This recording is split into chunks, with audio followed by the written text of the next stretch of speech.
Hello everybody, my name is Traylon Jackson and today's topic will be interactive video conferencing, date June 14, 2017. It's the major research project for Education 5043 at the University of Arkansas Monticello for Dr. Geiser. So exactly what is interactive video conferencing?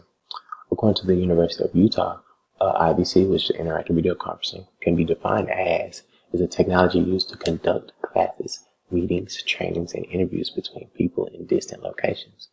So what we're going to do is we're going to take a look at this link here at the bottom, and we're going to check it out. Interactive video conferencing, also known as IVC, and right here is the same definition I just stated to you. I'm going to go elaborate a little bit more. The University of Utah has a growing number of IVC-capable classrooms, conference rooms, and offices through point-to-point or bridge calls. This equipment allows Universities of Utah students, faculty, and staff to connect with other people and places throughout the state and the world. So what this says about this institution is that they're taking IVC to a completely different level. They're using it to make sure that they can get different perspectives from different people from around the world. And through the medium of technology, this is becoming a regular thing that's happening on a day-to-day basis.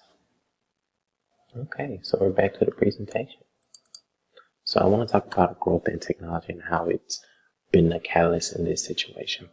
So, as personal technology has grown from iPads to cell phones, iPhones, and Androids, the camera, Snapchat, video, and audio has become a major thing.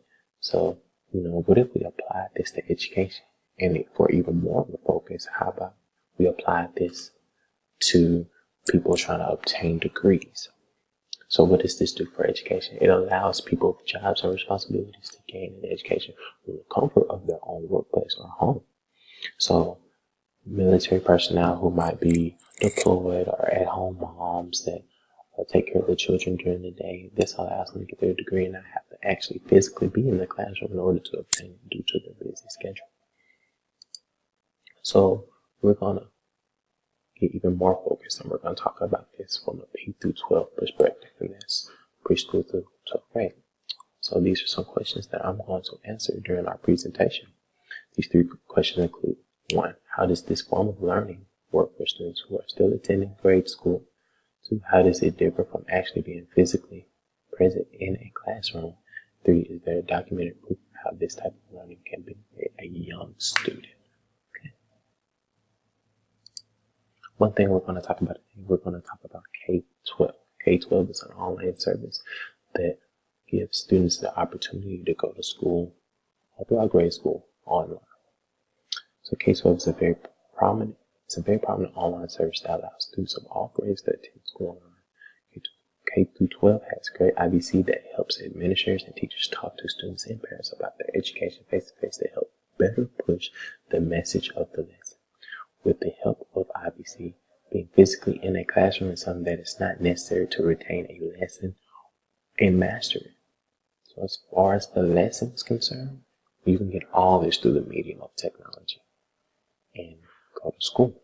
And this is for students P through 12. This online service is very commercial online service. It's great for individuals who choose to rather go to school online. Now we're going to talk about this for 7th grade math. Thanks to K-12 having such a great interactive base, they are able to accommodate any grade or lesson in a way that is fitting for the student. One thing that I find great about how they teach math is their visual and audio aids throughout the lesson. An example of this is the link below, so we're going to click on this and we're going to review this. So for the meanings of math for a 7th grader, it's learning equations involving addition and subtraction. There is this clear visual aid. And also, there are links on the side, as you can see over here. On the side, you have a closed lesson, you have lesson navigator, you have feedback and help. The feedback tool is great for students to actually interact with students. And of course, this is just a sample of what the site has to offer for the student. So I can't get really deep into it, but this is still a great representation of the fact that it has a word problem. And it has a visual aid to the equation. It has a graph that shows closed dots and open dots and how the visually represent each equation, which I think is a great thing.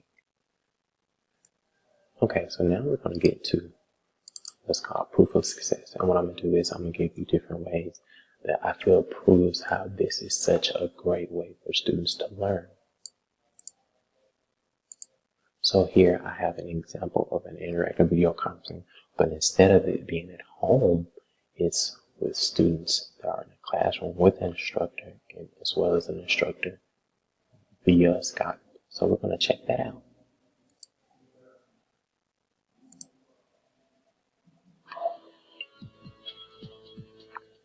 Well, there have been lots of complaints from parents and teachers that kids are not learning science and math. But Scott McGrew, you say that there's another way to look at it. Well, yeah, there's been a lot of complaints from kids that parents and teachers are not teaching science and math very interestingly. And they interestingly, that in English. So I thought you might want to see this. This is a class in a small school in South San Jose called Global School of Silicon Valley. These kids are fired up. They are pretending they're in charge of tracking and evacuating cities in the path of a big volcanic eruption. They're communicating their findings to a real-life scientist via teleconference over at NASA. She's egging them on. It's a lot of fun. I mean, like, we get to make sure that everything's right, doing math, but fun math instead of sitting in class doing boring math in front of a teacher. That's really cool. They're acting and working as if this is real, which makes the science and math completely come alive. So it's been so well worth it, and it's an amazing journey so far. Now, lots of classrooms are getting this teleconferencing technology. This one's from a local company out of Milpitas called AverMedia. 1, 2, ready, go. Evacuation, communication, ready. Go, go, start, record. We say Monster High. We say Monster High.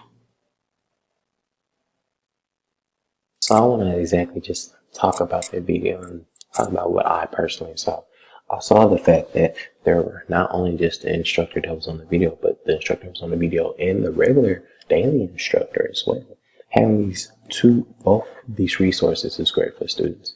And the fact that they work together with the woman on the video and each other shows that they've been taught to use all the resources. They're learning social skills, interaction skills. They're learning everything that they need in order to apply these skills to other endeavors, not only academic, but social life, anything that you might be able to think of, and actually using technology as a medium for this, which is just such a great thing. Now, I know your next question is, why would a student miss out on such an interactive process about being in the classroom? So, well, we'll talk about those. Comfort and accessibility. The school district might not have personnel to help that student if they have mental or social disorders. So being at home with a parent or guardian might be the best thing for them when it comes to getting their education.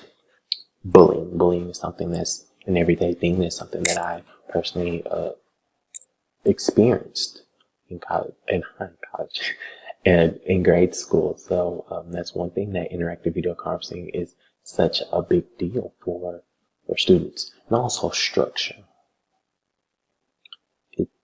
Video conferencing seems to be very detailed. Websites that incorporate video conferencing within the curriculum are very structured from what I've seen.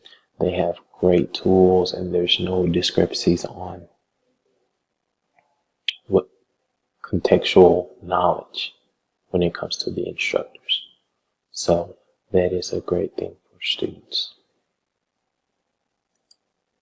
So back to our initial questions. 1, how does this form of learning work for students who are still attending grade school?